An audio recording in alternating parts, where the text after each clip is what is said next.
ਧੰਨ ਵਾਹਿਗੁਰੂ ਸਾਹਿਬ ਜੀਓ। ਸੁਖੀ ਬਸੈ ਮਸਕੀਨੀਆਂ ਆਪ ਨਿਵਾਰਤ ਲੇ। ਬੜੇ ਬੜੇ ਅਹੰਕਾਰੀਆ ਨਾਨਕ ਗਰਭ ਗਲੇ। ਵਾਹਿਗੁਰੂ ਸਾਹਿਬ ਜੀ। ਮਹਲਾ ਦੂਜਾ। ਹਉਮੈ ਏਹਾ ਜਾਤ ਹੈ, ਹਉਮੈ ਕਰਮ ਕਮਾਹੇ। ਹਉਮੈ ਏਈ ਬੰਧਨ, ਫਿਰ ਫਿਰ ਜੂਨੀ ਪਾਏ। ਹਉਮੈ ਕਿੱਥੋਂ ਉਪਜੈ, ਕਿਤ ਸੰਜਮ ਇਹ ਜਾਏ। ਹਉਮੈ ਇਹੋ ਹੁਕਮ ਹੈ, ਪਈਐ ਕਿਰਤ ਫਿਰਾਏ। ਹਉਮੈ ਦੀਰਘ ਰੋਗ ਹੈ, ਦਾਰੂ ਪੀ ਇਸ ਮਾਹੇ। ਕਿਰਪਾ ਕਰੇ ਜੇ ਆਪਣੀ, ਤਾ ਗੁਰ ਕਾ ਸ਼ਬਦ ਕਮਾਹੇ। ਨਾਨਕ ਕਹੈ ਸੁਨੋ ਜਨੋ, ਇਤ ਸੰਜਮ ਦੁਖ ਜਾਏ। ਪਰਮ ਸਨਮਾਨਯੋਗ ਚਵਰ ਛਤਰ ਤਖਤ ਦੇ ਮਾਲਕ, ਗੁਰਤਾ ਗੱਦੀ ਤੇ ਬਿਰਾਜਮਾਨ 10 ਪਾਤਸ਼ਾਹੀਆਂ ਦੇ ਆਤਮਕ ਸਵਰੂਪ, ਜੁਗੋ ਜੁਗ ਅਟਲ ਧੰਨ ਧੰਨ ਸਤਿਗੁਰੂ ਸਾਹਿਬ ਸ੍ਰੀ ਗੁਰੂ ਗ੍ਰੰਥ ਸਾਹਿਬ ਮਹਾਰਾਜ ਸੱਚੇ ਪਾਤਸ਼ਾਹ ਜੀ, ਤਿੰਨਾਂ ਦੀ ਪਵਿੱਤਰ ਹਾਜ਼ੂਰੀ ਦੇ ਅੰਦਰ ਜੁੜ ਬੈਠੇ ਸਤਿਕਾਰਯੋਗ ਗੁਰੂ ਪਿਆਰ ਵਾਲਿਓ, ਵੱਡਿਆਂ ਭਾਗਾਂ ਵਾਲੇ ਹਾਂ ਜੀ। ਸਤਿਗੁਰ ਜੀ ਦੀ ਆਸੀਸ ਮਿਹਰਾਮਤ ਬਖਸ਼ਿਸ਼ ਦੇ ਸਦਕਾ ਪਾਤਸ਼ਾਹ ਜੀ ਦੀ ਹਾਜ਼ੂਰੀ ਵਿੱਚ ਜੁੜ ਕੇ ਸਤ ਸੰਗਤ ਦਾ ਆਨੰਦ ਮਾਣਦੇ ਹਾਂ ਜੀ। ਧੰਨ ਗੁਰੂ ਅੰਗਦ ਦੇ ਮਹਾਰਾਜ ਸੱਚੇ ਪਾਤਸ਼ਾਹ ਜੀ ਦੇ ਸ੍ਰੀ ਗੁਰੂ ਗ੍ਰੰਥ ਸਾਹਿਬ ਮਹਾਰਾਜ ਸੱਚੇ ਪਾਤਸ਼ਾਹ ਜੀ ਦੀ ਪਵਿੱਤਰ ਬਾਣੀ ਦੇ ਵਿੱਚ 63 ਸ਼ਲੋਕ ਦਰਜ ਹਨ ਜੀ। ਜਿਸ ਪਵਿੱਤਰ ਸ਼ਲੋਕ ਦਾ ਪਾਠ ਆਪਾਂ ਨੇ ਸ਼ਰਵਣ ਕੀਤਾ ਹੈ ਜੀ, ਇਹ ਸ਼ਲੋਕ ਧੰਨ ਗੁਰੂ ਅੰਗਦ ਦੇ ਮਹਾਰਾਜ ਸਾਹਿਬ ਜੀ ਦੇ ਪਵਿੱਤਰ ਮੁਖਾਰ ਬਿੰਦ ਤੋਂ ਉਚਾਰਨ ਕੀਤਾ ਹੋਇਆ ਰਾਗ ਆਸਾ ਦੇ ਅੰਦਰ ਗੁਰੂ ਗ੍ਰੰਥ ਸਾਹਿਬ ਪਾਤਸ਼ਾਹ ਦੇ ਮੁਬਾਰਕ ਅੰਗ ਨੰਬਰ 466 ਦੇ ਉੱਤੇ ਸੁਭਾਇਮਾਨ ਹੈ ਜੀ। ਆਓ ਸਤਿਗੁਰ ਪਾਤਸ਼ਾਹ ਜੀ ਦੇ ਇਸ ਪਵਿੱਤਰ ਸ਼ਲੋਕ ਦੀ ਵਿਚਾਰ ਆਰੰਭ ਕਰਨ ਤੋਂ ਪਹਿਲਾਂ ਇੱਕੇ ਵਾਰ ਕਹਿਣ ਤੇ ਸਾਰੇ ਆਖੋ ਜੀ, ਵਾਹਿਗੁਰੂ ਜੀ ਕਾ ਖਾਲਸਾ, ਵਾਹਿਗੁਰੂ ਜੀ ਕੀ ਫਤਿਹ। ਧੰਨ ਗੁਰੂ ਅੰਗਦ ਦੇ ਮਹਾਰਾਜ ਸੱਚੇ ਪਾਤਸ਼ਾਹ ਨੇ ਬੜੀ ਮਿਹਰਾਮਤ ਕੀਤੀ ਹੈ ਜੀ। ਪਾਤਸ਼ਾਹ ਜੀ ਬਚਨ ਕਰਦੇ ਕਹਿੰਦੇ, ਹਉਮੈ ਏਹਾ ਜਾਤ ਹੈ, ਹਉਮੈ ਕਰਮ ਕਮਾਹੇ। ਜਾਤ ਦਾ ਅਰਥ ਹੈ ਕਿ ਇੱਕ ਕੁਦਰਤੀ ਸੁਭਾਅ, ਇੱਕ ਲੱਛਣ। ਧੰਨ ਗੁਰੂ ਅੰਗਦ ਦੇ ਮਹਾਰਾਜ ਪਾਤਸ਼ਾਹ ਬਚਨ ਕਰਦੇ ਕਹਿੰਦੇ, ਹਉਮੈ ਵਾਲਾ ਜੋ ਸੁਭਾਅ ਹੈ ਮਨੁੱਖ ਦੇ ਅੰਦਰ, ਇਹ ਮਨੁੱਖ ਦੇ ਅੰਦਰ ਇੱਕ ਕੁਦਰਤੀ ਲੱਛਣ ਹੈ। ਜੋ ਇਨਸਾਨ ਪਰਮਾਤਮਾ ਵਾਹਿਗੁਰੂ ਜੀ ਦੀ ਆਪਣਾ ਤੋਂ ਵਡਿਆਈ ਤੋਂ ਸਖਣਾ ਹੋ ਜਾਂਦਾ ਹੈ, ਉਹ ਮਨੁੱਖ ਆਪਣੇ ਕਰਮਾਂ ਨੂੰ ਸਭ ਤੋਂ ਉੱਤਮ ਮੰਨਣ ਲੱਗ ਪੈਂਦਾ ਹੈ। ਆਪਣੇ ਕਰਮ ਨੂੰ ਸਭ ਤੋਂ ਚੰਗਾ ਜਾਣਦਾ ਹੈ ਤੇ ਆਪਣੇ ਆਪ ਨੂੰ ਸਭ ਤੋਂ ਸਿਆਣਾ ਸੁਗੜ ਮੰਨ ਬੈਠਦਾ ਹੈ। ਉਹ ਕਹਿਣਾ ਕਰਦਾ ਕਿ ਜੋ ਕਰਮ ਮੈਂ ਕੀਤਾ ਹੈ ਜਾਂ ਮੇਰੇ ਦੁਆਰਾ ਹੋਇਆ ਹੈ ਉਹ ਬਿਲਕੁਲ ਠੀਕ ਹੈ, ਚੰਗਾ ਹੈ। ਉਸ ਕਰਮ ਦੇ ਮੁਤਾਬਕ ਗੁਰੂ ਕੀ ਕਹਿੰਦਾ ਹੈ, ਪਰਮਾਤਮਾ ਕੀ ਕਹਿੰਦਾ ਹੈ, ਧਾਰਮਿਕ ਜੀਵ ਕੀ ਕਹਿੰਦਾ ਹੈ, ਹੰਕਾਰੀ ਮਨੁੱਖ ਕਹਿਣਾ ਕਰਦਾ ਹੈ ਮੈਨੂੰ ਇਸ ਬਾਤ ਦੇ ਨਾਲ ਕੋਈ ਮਤਲਬ ਨਹੀਂ ਹੈ, ਕਿਉਂਕਿ ਮੈਂ ਸਭ ਤੋਂ ਸੁਗੜ ਸੁਜਾਨ ਹਾਂ। ਗੁਰੂ ਨਾਨਕ ਸਾਹਿਬ ਮਹਾਰਾਜ ਸੱਚੇ ਪਿਤਾ ਜੀ ਨੇ ਜਪਜੀ ਸਾਹਿਬ ਬਾਣੀ ਦੇ ਅੰਦਰ ਜ਼ਿਕਰ ਕੀਤਾ। ਜੀਵ ਨੇ ਜਦੋਂ ਸਵਾਲ ਪੁੱਛਿਆ ਕਿ ਮਾਲਕ ਜੀ ਪਰਮਾਤਮਾ ਤੇ ਸਾਡੀ ਵਿਥ ਕਿਉਂ ਹੈ, ਤੇ ਬਾਬੇ ਨਾਨਕ ਨੇ ਸਮਝਾਉਣਾ ਕੀਤਾ ਹੈ ਕਿਵ ਸਚਿਆਰਾ ਹੋਈਐ ਕਿਵ ਕੂੜੈ ਟੁੱਟੈ ਪਾਲ, ਹੁਕਮ ਰਜ਼ਾਈ ਚੱਲਣਾ ਨਾਨਕ ਲਿਖਿਆ ਨਾ। ਜੀਵ ਦੀ ਤੇ ਪਰਮਾਤਮਾ ਦੀ ਜਿਹੜੀ ਵਿਥ ਹੈ ਉਹ ਕੇਵਲ ਤੇ ਕੇਵਲ ਹਉਮੈ ਦੇ ਸ਼ਬਦ ਦੇ ਕਰਕੇ ਹੈ। ਮਨੁੱਖ ਸਵੀਕਾਰ ਨਹੀਂ ਕਰਦਾ ਕਿ ਪਰਮਾਤਮਾ ਸਰਬ ਸ਼ਕਤੀਮਾਨ ਹੈ, ਸਭ ਤੋਂ ਵਧੇਕ ਤਾਕਤ ਰੱਖਣ ਵਾਲਾ ਹੈ। ਮਨੁੱਖ ਦੁਨੀਆ ਦੇ ਹਰ ਇੱਕ ਪਦਾਰਥ ਦਾ ਜਿੱਥੇ ਮਾਣ ਕਰਦਾ ਹੈ ਉੱਥੇ ਮਨੁੱਖ ਆਪਣੇ ਕਰਮਾਂ ਦਾ ਵੀ ਮਾਣ ਕਰਨ ਲੱਗ ਪੈਂਦਾ ਹੈ।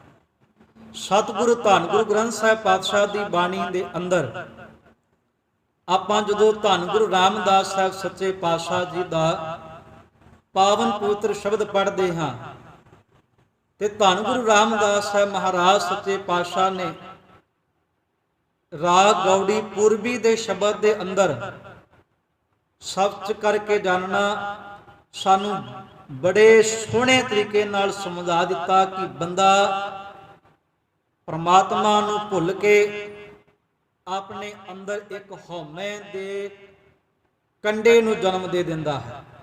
ਮਹਾਰਾਜ ਕਹਿੰਦੇ ਸਾਕਤ ਹਰ ਰਸ ਸਾਧ ਨਾ ਦਾਨਿਆ। ਸਾਕਤ ਆਪਾਂ ਕਹਿੰਦੇ ਆ ਕਿ ਰੱਬ ਨਾਲ ਟੁੱਟਾ ਹੋਇਆ ਮਨੁੱਖ। ਵੈਸੇ ਆਪਾਂ ਗੁਰਬਾਣੀ ਨੂੰ ਜਦੋਂ ਸਮਝਾਂਗੇ ਸਾਕਤ ਜਾਂ ਗੁਰਮੁਖ ਇਹ ਕੋਈ ਦੋ ਵੱਖਰੀਆਂ ਜੂਨਾਂ ਨਹੀਂ ਹਨ। ਮੇਰਾ ਸੁਭਾਅ ਹੀ ਗੁਰਮੁਖ ਵਾਲਾ ਬਣ ਜਾਂਦਾ ਹੈ, ਮੇਰਾ ਸੁਭਾਅ ਹੀ ਸਾਕਤ ਵਾਲਾ ਬਣ ਜਾਂਦਾ ਹੈ। ਕਿਵੇਂ? ਜਦੋਂ ਮੈਂ ਕਿਸੇ ਦੀ ਸਹਾਇਤਾ ਕਰਨੀ ਹੋਵੇ, ਸਹਾਇਤਾ ਕਰਨ ਤੋਂ ਪਹਿਲਾਂ ਮੇਰੇ ਮਨ 'ਚ ਖਿਆਲ ਆਉਂਦਾ ਕਿ ਅੱਜ ਦੂਜੇ ਦੀ ਹੈਲਪ ਕਰਨ ਲੱਗਾ ਵਾਂ, ਇਸ ਦੀ ਹੈਲਪ ਦੇ ਬਦਲੇ ਪ੍ਰਮਾਤਮਾ ਮੈਨੂੰ ਵੇਖੇਗਾ, ਮੇਰੇ ਤੇ ਪ੍ਰਸੰਨ ਹੋਵੇਗਾ, ਮੈਨੂੰ ਕਿੰਨਾ ਵਧੇਕ ਦੇਵੇਗਾ। ਉਸ ਵਕਤ ਅਸੀਂ ਬਣਦੇ ਹਾਂ ਗੁਰਮੁਖ। ਜਦੋਂ ਅਸੀਂ ਕਿਸੇ ਦੀ ਸਹਾਇਤਾ ਕਰਦੇ ਹਾਂ, ਚੰਗਾ ਕਰਮ ਕਰਦੇ ਹਾਂ, ਰੱਬ ਜੀ ਦੀ ਗੱਲ ਕਰ ਲੈਂਦੇ ਹਾਂ।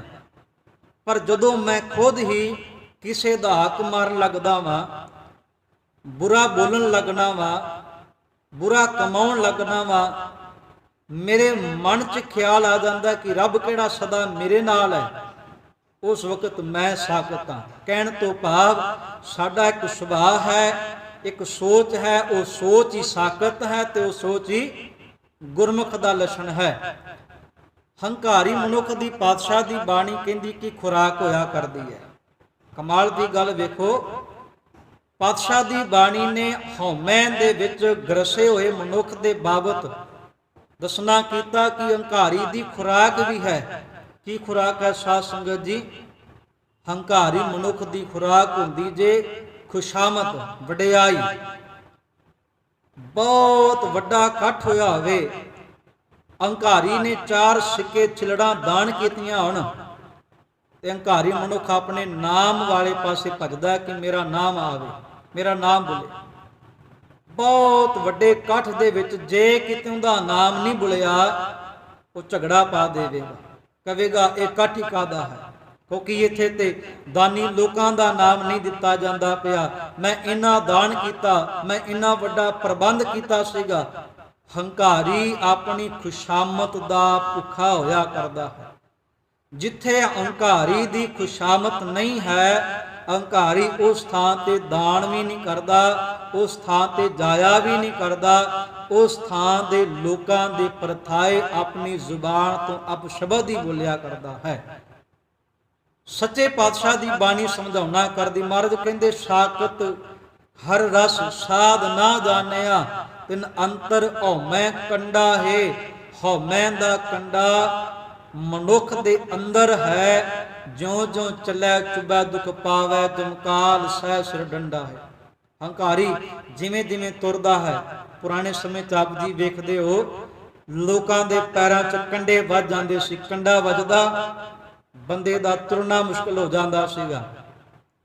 ਅੱਜ ਹਕੀਕਤ ਇਹ ਵੇ, ਹੰਕਾਰ ਦਾ ਕੰਡਾ ਬੰਦੇ ਦੇ ਅੰਦਰ ਚੁਭਦਾ ਪਿਆ ਹੈ, ਬੰਦੇ ਨੂੰ ਤੁਰਨਾ ਮੁਸ਼ਕਲ ਹੋ ਚੁੱਕਾ ਹੈ, ਪਰ ਮਨੁੱਖ ਸਵੀਕਾਰ ਨਹੀਂ ਕਰਦਾ ਪਿਆ।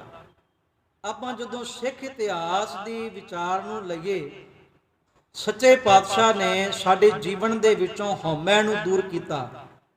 ਜ਼ਾਤ ਪਾਤ ਦਾ ਅਹੰਕਾਰ ਸਾਡੇ ਮਨ ਵਿੱਚ ਹੈ, ਅਹੁਦਿਆਂ ਦਾ ਰੁਤਬਿਆਂ ਦਾ ਅਹੰਕਾਰ ਸਾਡੇ ਮਨ ਵਿੱਚ ਹੈ, ਧਨ ਦੌਲਤ ਦਾ ਅਹੰਕਾਰ ਸਾਡੇ ਮਨ ਵਿੱਚ ਘਰ ਕਰ ਜਾਂਦਾ ਹੈ। ਆਪਾਂ ਜਦੋਂ ਵੇਖਦੇ ਹਾਂ ਸਰੋਵਰਾਂ ਦੀ, ਬਾਉਲੀ ਸਾਹਿਬ ਦੀ ਜਾਂ ਖੂਹਾਂ ਦਾ, ਇਹ ਸਾਰੇ ਸੱਚੇ ਪਾਤਸ਼ਾਹ ਨੇ ਇਸ ਕਰਕੇ ਲਗਵਾਏ ਨੇ ਕਿ ਸਾਡੇ ਮਨਾਂ ਦੇ ਵਿੱਚੋਂ ਜਾਤ ਪਾਤ ਦਾ ਭੇਦ ਖਤਮ ਹੋਵੇ, ਜਾਤੀਵਾਦ ਮੁੱਕੇ ਸਾਡੇ ਜੀਵਨ ਵਿੱਚੋਂ, ਅਸੀਂ ਇੱਕ ਬਰਾਬਰ ਬੈਠ ਕੇ ਪੰਗਤ 'ਚ ਪ੍ਰਸ਼ਾਦਾ ਛਕ ਸਕੀਏ, ਅਸੀਂ ਇੱਕ ਬਰਾਬਰ ਬੈਠ ਕੇ ਸੰਗਤ ਦੇ ਅੰਦਰ ਗੁਰਬਾਣੀ ਦਾ ਕੀਰਤਨ ਦਾ ਆਨੰਦ ਮਾਣ ਸਕੀਏ, ਅਸੀਂ ਇੱਕ ਬਰਾਬਰ ਬੈਠ ਕੇ ਕੜਾ ਪ੍ਰਸ਼ਾਦ ਦੀ ਦੇਗ ਲੈ ਸਕੀਏ।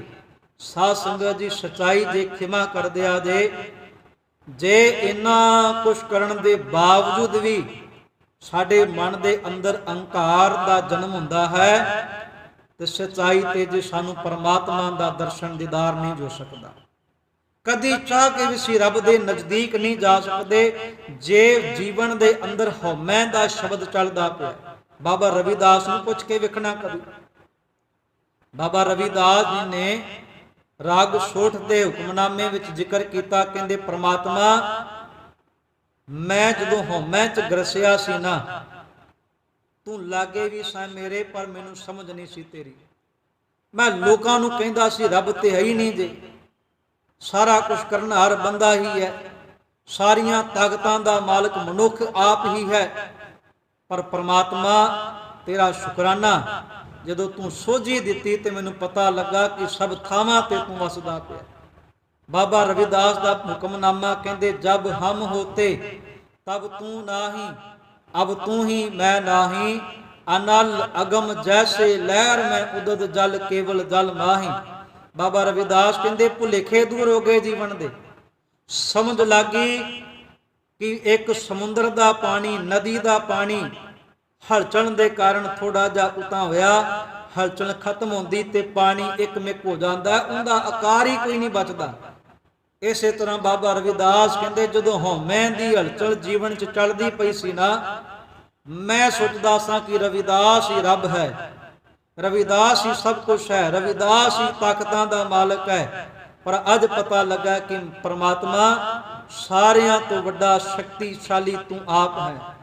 ਉਹਨਾਂ ਨੇ ਰਹਾਉ ਦੇ ਬਾਂਝ ਬਚਨ ਕੀਤਾ, ਮਾਧੋ ਮਾਧਵੇ ਕਿਆ ਕਹੀਏ ਭਰਮ ਐਸਾ, ਜੈਸਾ ਮਾਨੀਐ ਹੋਏ ਨਾ ਤੈਸਾ। ਅਸੀਂ ਮੰਨ ਕੇ ਬੈਠ ਗਏ ਸਾਂ ਕਿ ਤੂੰ ਸੰਸਾਰ ਤੋਂ ਵੱਖਰਾ ਹੈ, ਪਰ ਸਾਡਾ ਮੰਨਣਾ ਸੱਚ ਨਹੀਂ ਸੀ। ਸਾਨੂੰ ਪਤਾ ਲੱਗਿਆ ਕਿ ਤੂੰ ਸੰਸਾਰ ਦੇ ਵਿੱਚ ਜੀਵਾਂ ਵਿੱਚ ਰਮਿਆ ਹੋਇਆ ਹੈ, ਤੂੰ ਆਪ ਕਰਨਹਾਰ ਹੈ। ਸਾਡੇ ਹਾਲਾਤ ਇੰਨੇ ਤਰਸਯੋਗ ਬਣ ਗਏ, ਕਹਿੰਦੇ ਨਰਪਤ ਏਕ ਸਿੰਘਾਸਨ ਸੋਇਆ, ਸੁਪਨੇ ਭਇਆ ਭਿਖਾਰੀ, ਅਛਤ ਰਾਜ ਵਿਚਰਤ ਦੁਖ ਪਾਇਆ, ਸੋ ਗਤ ਭਈ ਹਮਾਰੀ। राज भुजंग प्रसंग जैसे हैं, अब कश मर्म जनाया, अनिक कटक जैसे भूल परे, अब कहते कहन ना आया। बाबा रविदास कहते अज दुनिया के लोग पुछते आ मैनू आके, रविदास भगत जी सानू दसो रब किन्ना कु नजदीक है। मैं उन्होंने समझाना वा, सर्बे एक अनेका स्वामी, सब घट भुगवै सोई। मैं समझाना वा उन्होंने ਕਿ ਖਸਮ ਪਰਮਾਤਮਾ ਸਾਰਿਆਂ ਵਿੱਚ ਬੈਠਾ ਹੋਇਆ ਜੇ ਤੇ ਸਭ ਜੀਵਾਂ ਵਿੱਚ ਬੈਠ ਕੇ ਭੋਗਦਾ ਪਿਆ ਸਭ ਜੀਵਾਂ ਨੂੰ। ਤੇ ਪਰਮਾਤਮਾ ਕਿੰਨਾ ਨਜ਼ਦੀਕ ਹੈ। ਰਵਿਦਾਸ ਭਗਤ ਜੀ ਕਹਿੰਦੇ, ਕਹਿ ਰਵਿਦਾਸ ਹਾਥ ਪੈ ਨੇੜੈ ਸਹਿਜੇ ਹੋਏ ਸੋ ਹੋਈ ਸਾਧ ਸੰਗਤ ਜੀ। ਸਾਡੀ ਬਾਡੀ ਦੇ, ਸਾਡੇ ਸਰੀਰ ਦੇ ਸਭ ਤੋਂ ਨਜ਼ਦੀਕ ਅੰਗ ਜਿਹੜੇ ਨੇ ਉਹਦੇ ਹੱਥ ਸਭ ਤੋਂ ਨਜ਼ਦੀਕ ਮੰਨੇ ਜਾਂਦੇ ਆ। ਜਿੱਥੇ ਵੀ ਸਾਨੂੰ ਕੋਈ ਦਰਦ ਹੁੰਦੀ ਹੈ, ਕੋਈ ਚੋਟ ਹੁੰਦੀ ਹੈ, ਪੀੜਾ ਉੱਠਦੀ ਹੈ ਨਾ, ਸਾਡੇ ਹੱਥ ਸਭ ਤੋਂ ਪਹਿਲਾਂ ਉਸ ਸਰੀਰ ਦੇ ਹਿੱਸੇ ਤੇ ਪਹੁੰਚ ਜਾਂਦੇ ਆ ਜਿੱਥੇ ਪੀੜ ਉੱਠਦੀ ਹੈ। ਪਰ ਬਾਬਾ ਰਵਿਦਾਸ ਨੇ ਤਾਂ ਕਮਾਲ ਕਰ ਦਿੱਤੀ। ਬਾਬਾ ਰਵਿਦਾਸ ਕਹਿੰਦੇ, ਦੁਨੀਆ ਦੇ ਲੋਕੋ ਪਰਮਾਤਮਾ ਹੱਥਾਂ ਤੇ ਪੈਰਾਂ ਤੋਂ ਨਜ਼ਦੀਕ ਜੇ, ਬਸ ਸਹਿਜ ਦੇ ਅੰਦਰ ਟੇਕੇ ਆਉਂਦੀ ਹੋਂਦ ਨੂੰ ਸਵੀਕਾਰ ਕਰਕੇ ਵੇਖੋ। ਆਪ ਜੀ ਜਦੋਂ ਸ਼ਲੋਕ ਸੰਸਕ੍ਰਿਤੀ ਦਾ ਪਾਠ ਕਰਦੇ ਹੋ ਪੰਚਮ ਪਾਤਸ਼ਾਹ ਦੀ ਬਾਣੀ ਦਾ, ਮਹਾਰਾਜ ਜੀ ਨੇ ਹਉਮੈ ਵਿੱਚ ਫਸੇ ਜੀਵ ਦੇ ਜੀਵਨ ਦੇ ਪਰਥਾਏ ਇੱਕ ਵਿਅੰਗ ਤਿਆਰ ਕਰਕੇ ਸਾਨੂੰ ਸਮਝਾਉਣਾ ਕੀਤਾ। ਪਾਤਸ਼ਾਹ ਕਹਿੰਦੇ, ਹੈ ਜਨਮ ਮਰਨ ਮੂਲੰ ਅਹੰਕਾਰੰ ਪਾਪਾਤਮਾ। ਧੰਨ ਗੁਰੂ ਅਰਜਨ ਦੇਵ ਮਹਾਰਾਜ ਸੱਚੇ ਪਾਤਸ਼ਾਹ ਕਹਿੰਦੇ ਜੀਵਨ ਦੇ ਅੰਦਰ ਜੇ ਜੰਮਣ ਤੇ ਮਰਨ ਦਾ ਗੇੜ ਚੱਲਦਾ ਪਿਆ ਨਾ, ਤੇ ਮਹਾਰਾਜ ਸੱਚੇ ਪਾਤਸ਼ਾਹ ਕਹਿੰਦੇ ਜੰਮਣ ਤੇ ਮਰਨ ਦੇ ਗੇੜ ਦਾ ਸਭ ਤੋਂ ਵੱਡਾ ਜੋ ਰੀਜ਼ਨ ਹੈ, ਕਾਰਨ ਹੈ, ਉਹ ਜੇ ਹੰਕਾਰ ਬੰਦੇ ਦੇ ਅੰਦਰ ਐਸਾ ਬੈਠਾ ਹੈ ਕਿ ਬੰਦੇ ਨੂੰ ਜੂਨਾਂ ਵਿੱਚ ਪਵਾਉਂਦਾ ਪਿਆ ਹੈ। ਹੰਕਾਰ ਦੇ ਕਰਕੇ ਮਿੱਤਰੰ ਤਜੰਤ ਸ਼ਤਰੰਗ ਦ੍ਰਿੜੰਤ ਅਨੇਕ ਮਾਇਆ ਵਿਸਤੀਰਣ ਹੈ।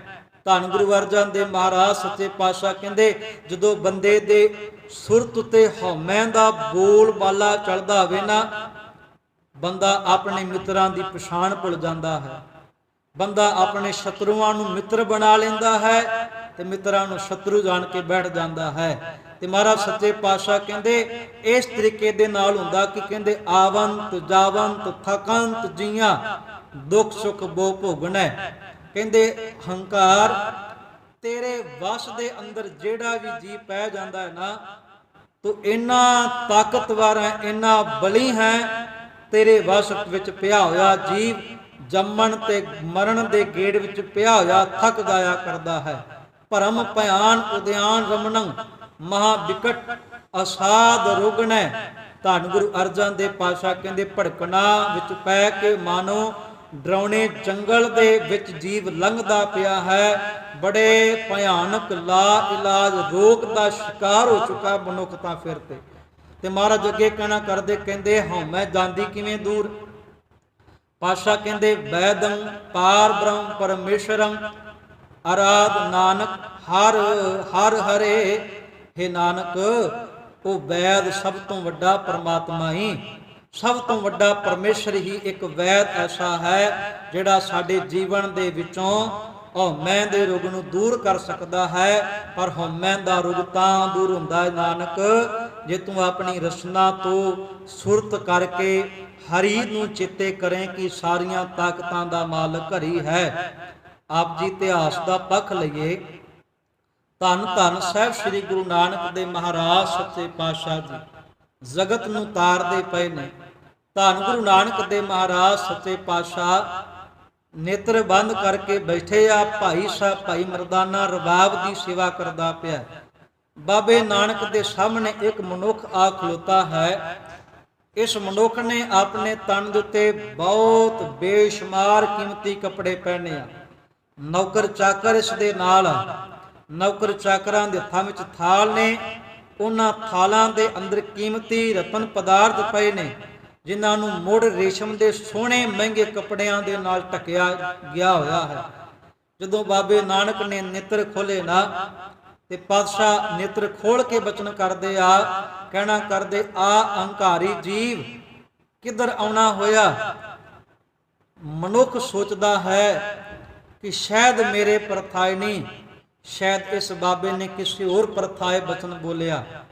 ਹੁਣ ਬਾਬੇ ਨਾਨਕ ਨੇ ਮੁੜ ਆਪਣੀ ਰਸਨਾ ਤੋਂ ਸ਼ਬਦ ਬੋਲਿਆ, ਕਹਿਣ ਲੱਗੇ ਆ ਕੁੜਿਆਰ ਜੀਵ ਕਿਸ ਪਾਸੇ ਆਉਣਾ ਹੋਇਆ। ਫਿਰ ਸੋਚਦਾ ਵੀ ਸ਼ਾਇਦ ਹੋ ਸਕਦਾ ਇਹ ਬਚਨ ਵੀ ਮੇਰੇ ਵਾਸਤੇ ਨਾ ਹੋਇਆ ਹੋਵੇ। ਤੀਸਰਾ ਬਚਨ ਬਾਬੇ ਨਾਨਕ ਨੇ ਕਿਹਾ, ਕਹਿੰਦੇ ਆ ਕੰਗਾਲ ਬੰਦਿਆ, ਇੱਥੇ ਕੀ ਲੈਣ ਆਇਆ ਤੂੰ। ਜਦੋਂ ਅੱਗੇ ਪਿੱਛੇ ਵੇਖਦਾ ਤੇ ਬਾਬੇ ਨਾਨਕ ਨੇ ਕਿਹਾ, ਸਜਣਾ ਇਹ ਤਿੰਨੇ ਸ਼ਬਦ ਤੇਰੇ ਵਾਸਤੇ ਵਰਤੇ ਗਏ ਆ। ਹੱਥ ਜੋੜ ਕੇ ਕਹਿਣਾ ਕਰਦਾ, ਕਹਿੰਦਾ ਸਾਧ ਜੀ ਖਿਮਾ ਕਰਿਆ ਜੇ। ਸੁਣਿਆ ਸੀ ਲੋਕਾਂ ਦੇ ਪਾਸੋਂ ਕਿ ਸਾਧ ਲੋਕਾਂ ਨੂੰ ਦੁਨੀਆ ਦੇ ਬਾਰੇ ਨਹੀਂ ਪਤਾ ਹੁੰਦਾ, ਪਰ ਅੱਜ ਅੱਖੀ ਵੇਖ ਲੈਣਾ ਵਾ, ਕੰਨਾਂ ਦੇ ਨਾਲ ਸੱਚੀ ਸੁਣ ਲਿਆ ਤੁਹਾਡੇ ਕੋਲੋਂ, ਤੁਹਾਨੂੰ ਦੁਨੀਆ ਦੇ ਬਾਰੇ ਬਹੁਤਾ ਪਤਾ ਨਹੀਂ, ਗਿਆਨ ਨਹੀਂ। ਬਾਬੇ ਨੇ ਪੁੱਛਿਆ ਕਿਉਂ? ਕਹਿਣ ਲੱਗਾ ਇੰਨੇ ਕੀਮਤੀ ਵਸਤਰ ਪਾਏ, ਨੌਕਰ ਚਾਕਰਾਂ ਨੇ ਕੀਮਤੀ ਵਸਤਰ ਪਾਏ, ਪਦਾਰਥ ਕੀਮਤੀ ਲੈ ਕੇ ਆਏ, ਇੰਨਾ ਕੁਛ ਹੋਣ ਦੇ ਬਾਵਜੂਦ ਤੁਸੀਂ ਮੈਨੂੰ ਕੁੜਿਆਰ ਕਹਿੰਦੇ ਪਏ ਹੋ, ਤੁਸੀਂ ਮੈਨੂੰ ਕੰਗਾਲ ਕਹਿੰਦੇ ਪਏ ਹੋ। ਤੁਹਾਨੂੰ ਸ਼ਾਇਦ ਪਤਾ ਨਹੀਂ ਮੈਂ ਕਿੰਨੇ ਵੱਡੇ ਧਨ ਦਾ ਮਾਲਕ ਹਾਂ, ਕਿੱਡੀ ਵੱਡੀ ਪ੍ਰਾਪਰਟੀ ਆ ਮੇਰੇ ਕੋਲ। ਲੋਕ ਮੈਨੂੰ ਸੇਠ ਕਹਿਣਾ ਕਰਦੇ, ਮੇਰਾ ਨਾਮ ਸੇਠ ਦੁਨੀ ਚੰਦ ਹੈ। ਬਾਬੇ ਨਾਨਕ ਨੇ ਕਿੱਤਾ ਪੁੱਛਿਆ ਤੇ ਮੁਸਕਰਾ ਕੇ ਨੇ ਆਪਣੇ ਕਿੱਤੇ ਦੇ ਬਾਰੇ ਦੱਸਿਆ ਤੇ ਕਮਾਲ ਦਾ ਸਮਝਾਉਣ ਦਾ ਤਰੀਕਾ ਰਿਹਾ ਧੰਨ ਗੁਰੂ ਨਾਨਕ ਸੱਚੇ ਪਾਤਸ਼ਾਹ ਦਾ। ਮਰਦ ਕਹਿੰਦੇ, ਸਜਣਾ ਇੱਕ ਸੂਈ ਆ ਸਾਡੇ ਕੋਲ, ਇਦਾਂ ਕਰ ਇਹਦੀ ਸਾਨੂੰ ਇਸ ਲੋਕ ਵਿੱਚ ਕਿਸੇ ਵੀ ਕੋਨੇ 'ਚ ਸਾਨੂੰ ਲੋੜ ਨਹੀਂ ਪਵੇਗੀ, ਸਾਨੂੰ ਪਰਲੋਕ ਵਿੱਚ ਇਸ ਦੀ ਲੋੜ ਪਵੇਗੀ। ਸੂਈ ਲੈ ਜਾ ਤੇ ਪਰਲੋਕ ਵਿੱਚ ਸਾਨੂੰ ਦੇਵੀ। ਬੜਾ ਖੁਸ਼ ਹੋਇਆ ਇਹ ਸੇਠ ਦੁਨੀ ਚੰਦ। ਘਰ ਆਇਆ, ਹੰਕਾਰ ਵਿੱਚ ਬੜਾ ਸੀਗਾ, ਧਨ ਦਾ ਹੰਕਾਰ ਤੇ ਹੈ ਸੀ, ਪਰ ਅੱਜ ਹੰਕਾਰ ਬਾਬੇ ਦੇ ਸ਼ਬਦਾਂ ਦਾ ਹੋ ਗਿਆ ਕਿ ਜਿੱਥੇ ਦੁਨੀਆਦਾਰ ਲੋਕ ਮੇਰੇ ਤੇ ਭਰੋਸਾ ਰੱਖਦੇ ਸੀਗੇ, ਅੱਜ ਬਾਬੇ ਨੇ ਸਾਧ ਨੇ ਮੇਰੇ ਤੇ ਵਿਸ਼ਵਾਸ ਕੀਤਾ, ਮੇਰੀ ਤੇ ਹੋਰ ਇਸ ਇਲਾਕੇ ਵਿੱਚ ਬੱਲੇ ਬੱਲੇ ਵਾਹ ਵਾਹ ਹੋਵੇਗੀ, ਲੋਕ ਮੇਰੇ ਕੋਲ ਹੋਰ ਧਨ ਰੱਖਣ ਆਉਣਗੇ। ਆਪਣੀ ਘਰ ਵਾਲੀ ਨੂੰ ਜਾ ਕੇ ਕਹਿਣਾ ਕਰਦਾ ਵੀ ਆ ਸੂਈ ਸੰਭਾਲ ਕੇ ਰੱਖੀ ਤੇ ਇਹ ਮੈਂ ਪਰਲੋਕ ਵਿੱਚ ਲੈ ਕੇ ਜਾਣੀ ਆ। ਸਾਧ ਮਿਲਿਆ ਬਾਬਾ ਨਾਨਕ, ਉਹਨੂੰ ਵਾਪਸ ਕਰਨੀ ਆ। ਘਰ ਵਾਲੀ ਨੇ ਸਮਝਾਉਣਾ ਕੀਤਾ, ਕਹਿੰਦੀ ਨਹੀਂ ਸੇਠ ਜੀ, ਸੂਈ ਤੁਹਾਡੇ ਨਾਲ ਨਹੀਂ ਜਾਣੀ ਜਿਆ। ਸੇਠ ਕਹਿੰਦਾ ਮੇਰੇ ਨਾਲ ਨਹੀਂ ਜਾਣੀ, ਫਿਰ ਤੂੰ ਇਦਾਂ ਕਰੀ, ਤੂੰ ਮੇਰੇ ਲੜ ਲੱਗੀ ਐ, ਤੂੰ ਲੈ ਕੇ ਆਦੀ। ਫਿਰ ਉਹ ਕਹਿਣਾ ਕਰਦੀ, ਨਹੀਂ ਸੇਠ ਜੀ ਮੇਰੇ ਨਾਲ ਵੀ ਨਹੀਂ ਜੇ ਜਾਣੀ। ਕਹਿੰਦਾ ਜੇ ਤੇਰੇ ਨਾਲ ਨਹੀਂ ਜਾਣੀ, ਮੇਰੇ ਨਾਲ ਨਹੀਂ ਜਾਣੀ, ਇੰਨੇ ਨੌਕਰ ਚਾਕਰ ਕਾਦੇ ਵਾਸਤੇ ਆ ਸਾਡੇ ਕੋਲ? ਇੱਕ ਨੌਕਰ ਨੂੰ ਦੇ ਕੇ ਭੇਜੀ, ਨੌਕਰ ਲੈ ਕੇ ਆਜੂ ਪਰਲੋਕ ਵਿੱਚ। ਘਰ ਵਾਲੀ ਬੜੀ ਸਿਆਣੀ ਸੂਝਵਾਨ ਹੈ, ਉਹ ਸਮਝਾਉਣਾ ਕਰਦੀ, ਸੇਠ ਜੀ ਸੱਚਾਈ ਤੇ ਇਹ ਜੇ ਜਦੋਂ ਦੁਨੀਆ ਦਾ ਜੀਵ ਸੰਸਾਰ ਤੋਂ ਕੂਚ ਕਰ ਜਾਂਦਾ, ਜੇ ਦੁਨੀਆ ਦਾ ਇੱਕ ਵੀ ਪਦਾਰਥ ਉਹਦੇ ਨਾਲ ਨਹੀਂ ਜੇ ਚੱਲਿਆ ਕਰਦਾ, ਸੂਈ ਵੀ ਨਹੀਂ ਜਾਇਆ ਕਰਦੀ ਨਾਲ। ਤਾਂ ਉਹ ਕਹਿੰਦਾ ਜੇ ਸੂਈ ਨਹੀਂ ਜਾਣੀ ਫਿਰ ਬਾਬੇ ਨੇ ਦਿੱਤੀ ਕਿਉਂ? ਘਰ ਵਾਲੀ ਨੇ ਸਮਝਾਇਆ, ਸੇਠ ਜੀ ਧਨ ਦਾ ਹੰਕਾਰ ਤੁਹਾਡੇ ਮਨ ਵਿੱਚ ਵਸਦਾ ਪਿਆ। ਬਾਬੇ ਨੂੰ ਪਤਾ ਹੈ ਇਸ ਹੰਕਾਰ ਨੂੰ ਇਸ ਤਰੀਕੇ ਨਾਲ ਤੋੜਿਆ ਜਾ ਸਕਦਾ ਸੀ। ਉਹਨਾਂ ਨੇ ਤੁਹਾਨੂੰ ਸਮਝਾਇਆ, ਤੁਸੀਂ ਸਮਝ ਜਾਵੋ ਉਹਨਾਂ ਦੇ ਸ਼ਬਦਾਂ ਨੂੰ।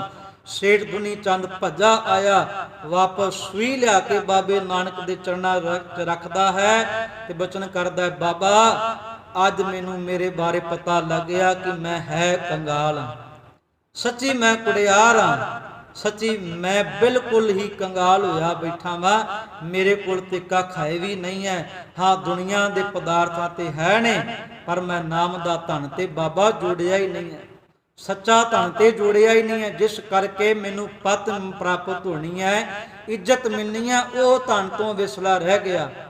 ਕਿਰਪਾ ਕੀਤੀ ਪੰਚਮ ਪਾਤਸ਼ਾਹ ਧੰਨ ਗੁਰੂ ਅਰਜਨ ਦੇਵ ਮਹਾਰਾਜ ਜੀ ਨੇ, ਜਿਨ੍ਹਾਂ ਨੇ ਸੁਖਮਨੀ ਸਾਹਿਬ ਬਾਣੀ ਦੇ ਅੰਦਰ ਜ਼ਿਕਰ ਕੀਤਾ। ਪਾਤਸ਼ਾਹ ਬਚਨ ਕਰਦੇ, ਕਹਿੰਦੇ ਤਨਵੰਤਾ ਹੋਏ ਕਰ ਗਰਭਾਵੈ। ਮਹਾਰਾਜ ਕਹਿੰਦੇ ਧਨਵਾਨ ਬੰਦਾ ਹੋਵੇ ਤੇ ਧਨ ਦਾ ਅਹੰਕਾਰ ਕਰ ਬਵੇ। ਧਨ ਹੋਵੇ ਬੰਦੇ ਕੋਲ ਮੁਬਾਰਕ ਹੈ, ਪਰ ਧਨ ਦਾ ਅਹੰਕਾਰ ਕਰਨਾ ਚੰਗੀ ਗੱਲ ਨਹੀਂ ਹੈ। ਬਾਬੇ ਨਾਨਕ ਨੇ ਐਸਾ ਨਹੀਂ ਕਿਹਾ ਸਿੱਖ ਨੂੰ ਵੀ ਸਿੱਖ ਮੇਰਾ ਬਿਲਕੁਲ ਕੰਗਾਲ ਹੋ ਜਾਵੇ, ਨਹੀਂ। ਬਾਬਾ ਨਾਨਕ ਕਹਿਣਾ ਕਰਦੇ ਨੇ, ਕਹਿੰਦੇ ਮੋਤੀ ਤਾਂ ਮੰਦਰ ਉਸਰੈ, ਰਤਨੀ ਤਾਂ ਹੋਏ ਜੁੜਾਓ, ਕਸਤੂਰ ਕੰਗੂ ਅਗਰ ਚੰਦਨ ਲੀਪ ਆਵੈ ਚਾਓ।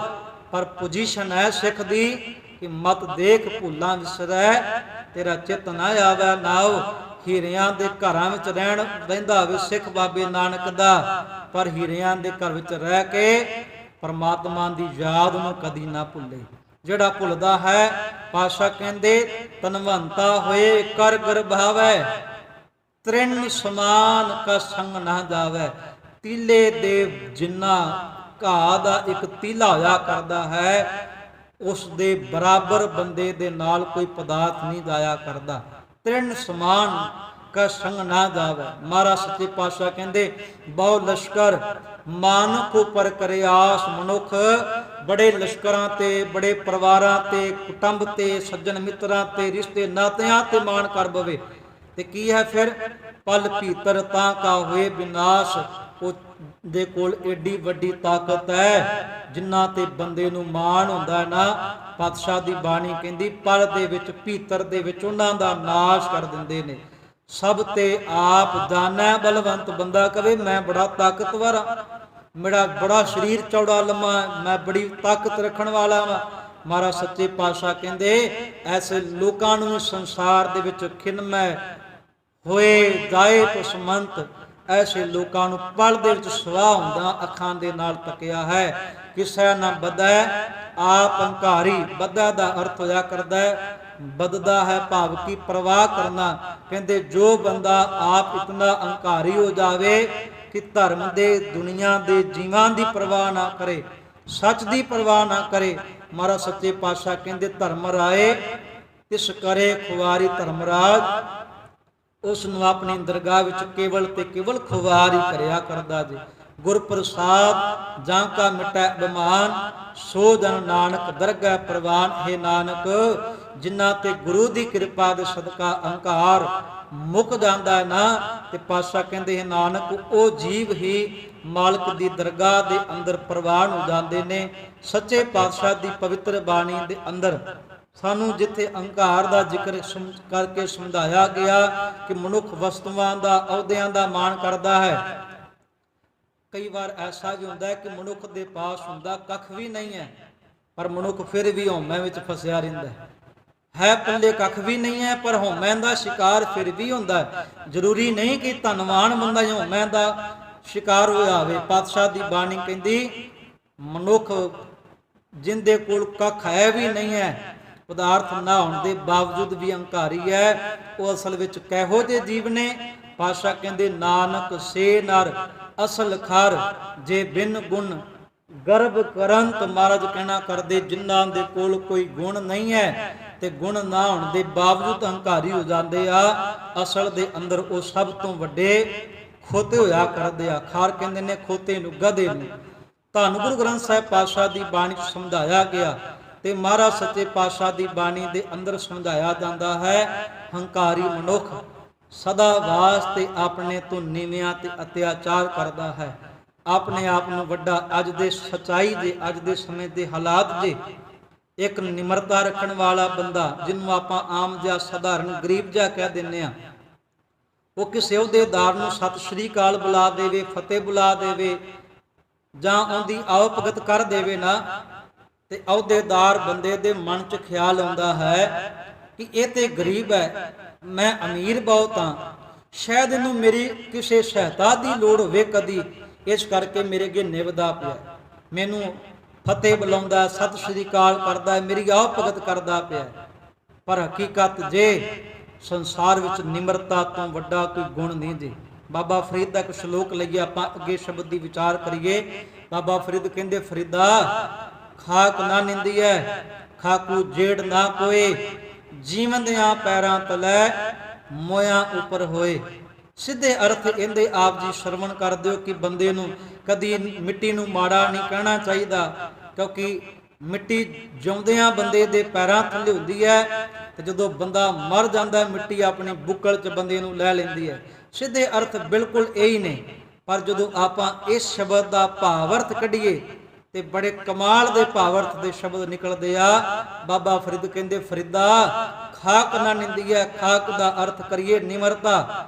ਕਦੀ ਵੀ ਨਿਮਰਤਾ ਵਾਲੇ ਬੰਦੇ ਨੂੰ ਮਾੜਾ ਨਾ ਕਹਿ, ਕਿਉਂ? ਖਾਕੂ ਜੇੜ ਨਾ ਕੋਏ, ਸੰਸਾਰ ਦੇ ਵਿੱਚ ਨਿਮਰਤਾ ਤੋਂ ਵੱਡਾ ਕੋਈ ਗੁਣ ਨਹੀਂ ਹੋ। ਜੀਵੰਦਿਆਂ ਪੈਰਾਂ ਤਲੇ, ਜਦੋਂ ਤੂੰ ਜਿਉਂਦਾ ਸੈਂ ਹਉਮੈ ਦੇ ਪੱਖੋਂ, ਹੰਕਾਰ ਦੇ ਪੱਖੋਂ, ਮਾਣ ਅਪਮਾਨ ਦੇ ਪੱਖੋਂ ਜਿਉਂਦਾ ਸੈਂ, ਉਦੋਂ ਤੈਨੂੰ ਨਿਮਰਤਾ ਵਾਲਾ ਜੀਵ ਆਪਣੇ ਪੈਰਾਂ ਥੱਲੇ ਦਿਸਦਾ ਸੀ। ਤੈਨੂੰ ਇਦਾਂ ਲੱਗਦਾ ਸੀ ਵੀ ਇਹਨੂੰ ਲੋੜ ਹੈ ਤਾਂ ਮੇਰੇ ਨਾਲ ਬੋਲਚਾਲ ਰੱਖਦਾ ਪਿਆ ਹੈ, पर जिदन मोया ऊपर हुए, जिदन हौमै मुकी, फिर शब्द आए हम नहीं चंगे बुरा नहीं कोई, प्रणवत नानक तारे सोए। फिर तेरे जीवन चो सच्ची हौमै खत्म हुई, तो लोकां दा भला चाहन लग पिया, वितकरे खत्म हो गए। अज दे वकत धार्मिक कर्म करन वाला इंसान भी हौमै दा शिकार हो चुका हुंदा जे। जिवें पंचम पातशाह दे पवित्र शब्द पढ़िए, पाठ पढ़ियो अर वेद विचारियो, निवल भुजंगम साधे, पंच जना सो संग ना छुटक्यो, अधिक अहंग बुध बाधे, प्यारे इन विद मिल ना जाई, मैं किए कर्म अनेका, हार पढ़ियो स्वामी कै द्वारा, दीजै बुध विवेका। इस पवित्र हुक्मना मैनू पढ़ के वेखो कदी पातशाह जी ने हौमै दे अंदर फसे जीव दियां उदाहरणां दित्तियां कि हौमै विच फसिया जीव भावें किन्ने धार्मिक कर्म करदा होवे, जे हौमै विच फसिया है उनका धार्मिक कर्म भी प्रवान नहीं है। अज जे गुरु नानक दे दर ते असीं प्रसादा लैके आउने आ, मिष्टान प्रसाद लैके आउने आ, कड़ा प्रसाद दी देख लैके आइए, रुमाला सब लैके आइए, कदी ਇਹ ना क्या करिए कि ये साडा है, असी दिता है। महाराज नूं कहिए पातशाह जिसकी वस्त तिस आज्ञा राखै, प्रभ की आज्ञा मानै, मत है तेरियां वस्तुआं तेरे दर ते शुभ दियां ने, ये तेरा दिता ही तेरे दर ते है। अज लंगर दी अरदास हो जाती है ते हंकारी मनुख फिर भी लंगर दी बाल्टी चुक के चौराहे च खड़ के कहता है, लंगर छक के जाण वालिओ ये लंगर मैं लवाया जो। एक ते अरदास हो गई ते मुड़ दोबारे शब्दावली फिर मैं दी वरतदा पिया कि मैं कर दिता, मेरे कीतियां सारा कुछ होया नहीं। ये मालक दियां दित्तियां दातां जे, उन्दियां दातां उनदे अगे रख के शुकराना ही करिए। ये धन गुरु अंगद दे पातशाह दा पवित्र श्लोक महाराज कहंदे, कुदरती सुभाव है मनुख दे पास पदार्थ होवे तां भी हौमै विच फस जांदा है, ना होवे तां भी हौमै दा शिकार हो जांदा। क्यों? क्योंकि ये कुदरती सुभाव है। ਇਹਦਾ ਭਾਵ ਇਹ ਨਹੀਂ ਕਿ ਹਉਮੈ ਖਤਮ ਨਹੀਂ ਹੁੰਦੀ। ਪਾਤਸ਼ਾਹ ਦੀ ਬਾਣੀ ਕਹਿੰਦੀ ਮੁੱਕਦੀ ਹੈ, ਕਿਵੇਂ ਖਤਮ ਹੁੰਦੀ ਹੈ? ਮਹਾਰਾਜ ਕਹਿੰਦੇ ਹਉਮੈ ਇਹ ਜਾਤ ਹੈ, ਹਉਮੈ ਕਰਮ ਕਮਾਏ, ਹਉਮੈ ਇਹੀ ਬੰਧਨਾ, ਫਿਰ ਜੋਨੀ ਪਾਏ। ਹਉਮੈ ਦੇ ਕਰਕੇ ਬੰਧਨਾਂ ਦੇ ਵੱਧ ਜਾਂਦੇ ਨੇ ਜੀਵ ਦੇ ਅੰਦਰ। ਬੰਧਨਾਂ ਵਿੱਚ ਫਸਿਆ ਜੀਵ ਬਾਰ-ਬਾਰ ਜੁਨਾ ਵਿੱਚ ਆਉਂਦਾ ਹੈ। ਹਉਮੈ ਕਿੱਥੋਂ ਉਪਜੈ, ਕਿਸ ਸੰਜਮ ਇਹ ਦਾਏ। ਸੁਤੇ ਹੀ ਮਨ ਵਿੱਚ ਇਹ ਪ੍ਰਸ਼ਨ ਉੱਠਦਾ ਹੈ ਕਿ ਜੀਵ ਦੇ ਅੰਦਰ ਇਹ ਵੱਖਰੀ ਅਡਰੀ ਹਸਤੀ ਵਾਲਾ ਸੁਭਾਅ ਜਿਹੜਾ ਭਰਮ ਕਿੱਥੋਂ ਪੈਦਾ ਹੋ ਗਿਆ, ਕਿਸ ਤਰੀਕੇ ਨਾਲ ਇਹ ਜਾ ਸਕਦਾ ਹੈ। ਪਾਤਸ਼ਾਹ ਕਹਿੰਦੇ ਹਉਮੈ ਇਹ ਹੁਕਮ ਹੈ ਪਈਐ ਕਿਰਤ ਫਿਰਾਏ। ਹਉਮੈ ਦੇ ਕਰਕੇ ਜਿਹੜਾ ਵੀ ਇਨਸਾਨ ਵਾਹਿਗੁਰੂ ਪਰਮਾਤਮਾ ਦੇ ਹੁਕਮ ਤੋਂ ਉਲਟ ਹੋ ਜਾਂਦਾ ਨਾ, ਤੇ ਮਹਾਰਾਜ ਕਹਿੰਦੇ ਉਹ ਆਪਣੇ ਕੀਤੇ ਕਰਮਾਂ ਦੇ ਕਰਕੇ ਪਛਤਾਪ ਕਰਦਾ ਹੈ ਤੇ ਜੰਮਣ ਤੇ ਮਰਨ ਦੇ ਗਿੜ ਵਿੱਚ ਫਸਦਾ ਹੈ। ਹਉਮੈ ਦੀਰਘ ਰੋਗ ਹੈ, ਦਾਰੂ ਪਿਸਮਾਏ। ਦੀਰਘ ਕਹਿੰਦੇ ਨੇ ਬੜੇ ਲੰਮਾ ਸਮਾਂ ਚੱਲਣ ਵਾਲੇ ਰੋਗ ਨੂੰ। ਮਹਾਰਾਜ ਕਹਿੰਦੇ ਹਉਮੈ ਦਾ ਰੋਗ ਬੜਾ ਲੰਮਾ ਸਮਾਂ ਚੱਲਦਾ ਹੈ। ਕਈ ਵਾਰੀ ਕਈ ਜਨਮ ਨਿਕਲ ਜਾਂਦੇ ਆ ਬੰਦੇ ਦੇ, ਤਾਂ ਵੀ ਹਉਮੈ ਦਾ ਰੋਗ ਮਨੁੱਖ ਦੇ ਅੰਦਰੋਂ ਨਹੀਂ ਮੁੱਕਦਾ। ਪਾਤਸ਼ਾਹ ਕਹਿੰਦੇ ਇਹ ਕੋਈ ਇਲਾਜ ਬਿਮਾਰੀ ਨਹੀਂ ਹੈ, ਇਹ ਰੋਗ ਦੂਰ ਹੋ ਸਕਦਾ। ਦਾਰੂ ਪਿਸਮਾਏ, ਇਹਦੇ ਵਿੱਚੋਂ ਹੀ ਦਾਰੂ ਲੱਭੇਗਾ। ਕਿਵੇਂ? ਕਿਰਪਾ ਕਰੇ ਜੇ ਆਪਣੀ ਤਾਂ ਗੁਰੂ ਕਾ ਸ਼ਬਦ ਕਮਾਏ। ਜੇ ਮਾਲਕ ਤਰਸ ਕਰ ਦੇਵੇ ਨਾ, ਜੀਵ ਗੁਰੂ ਦੇ ਸ਼ਬਦ ਨੂੰ ਕਮਾ ਲਵੇ, ਤੇ ਪਾਤਸ਼ਾਹ ਕਹਿੰਦੇ ਗੁਰੂ ਦੇ ਸ਼ਬਦ ਦੀ ਬਰਕਤ ਦੇ ਨਾਲ ਇਹ ਹਉਮੈ ਦਾ ਰੋਗ ਜੀਵਨ ਚੋਂ ਦੂਰ ਹੁੰਦਾ। ਨਾਨਕ ਕਹੈ ਸੁਨੋ ਜਨੋ ਇਤ ਸੰਜਮ ਦੁਖ ਦਾਏ। ਹਉਮੈ ਦੇ ਕਰਕੇ ਮਨੁੱਖ ਦੇ ਜੀਵਨ ਵਿੱਚ ਬੜਾ ਵੱਡਾ ਦੁੱਖ ਲੱਗਾ ਹੁੰਦਾ ਹੈ। ਉਹ ਸ਼ਬਦ ਦੇ ਬਰਕਤ ਦੇ ਦੁਆਰਾ ਹੀ ਜੀਵਨ ਚੋਂ ਦੂਰ ਹੋ ਜਾਂਦਾ ਹੈ। ਧੰਨ ਗੁਰੂ ਅਮਰਦਾਸ ਸਾਹਿਬ ਸੱਚੇ ਪਾਤਸ਼ਾਹ ਨੇ ਰਾਗ ਸ਼ਰੋਟ ਕੀ ਵਾਰ ਵਿੱਚ ਬਚਨ ਕੀਤਾ, ਏ ਮਨ ਹਰ ਜੀ ਧਿਆਏ ਤੂੰ, ਇੱਕ ਮਨ ਇੱਕ ਚਿਤ ਭਾਏ। ਹਰ ਕੀਆਂ ਸਦਾ ਸਦਾ ਵਡਿਆਈਆਂ, ਦੇ ਨ ਪਛੋਤਾਏ। ਹਉ ਹਰ ਕੈ ਸਦ ਬਲਿਹਾਰਨੈ, ਜਿਤ ਸੇਵਿਆ ਸੁਖ ਪਾਏ।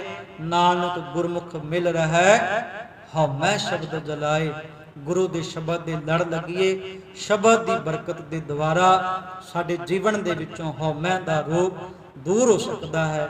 ਸਤਿਗੁਰ ਕਿਰਪਾ ਕਰਨ, ਤਰਸ ਕਰਨ, ਇਸ ਰੋਗ ਤੋਂ ਸਾਨੂੰ ਬਚਾਉਣ ਤੇ ਮਾਲਕ ਦੇ ਗੁਣਾਂ ਵਿੱਚ ਅਸੀਂ ਅਭੇਦ ਹੋਈਏ, ਤਾਂ ਕਿ ਸਾਡੇ ਸਭਨਾਂ ਦੇ ਹੋਣ ਇਹ ਲੋਕ ਸੁਖੀਏ ਪਰਲੋਕ ਸੁਹੇਲੇ। ਨਾਨਕ ਹਰ ਪ੍ਰਭ ਆਪੇ ਮੇਲੇ। ਸ਼ੁਤਨੀਆਂ ਬੇਨਤੀਆਂ ਪ੍ਰਵਾਨ ਕੁਲ ਚੁੱਕ ਦੀ ਖਿਮਾ ਜੀ। ਵਾਹਿਗੁਰੂ ਜੀ ਕਾ ਖਾਲਸਾ, ਵਾਹਿਗੁਰੂ ਜੀ ਕੀ ਫਤਿਹ।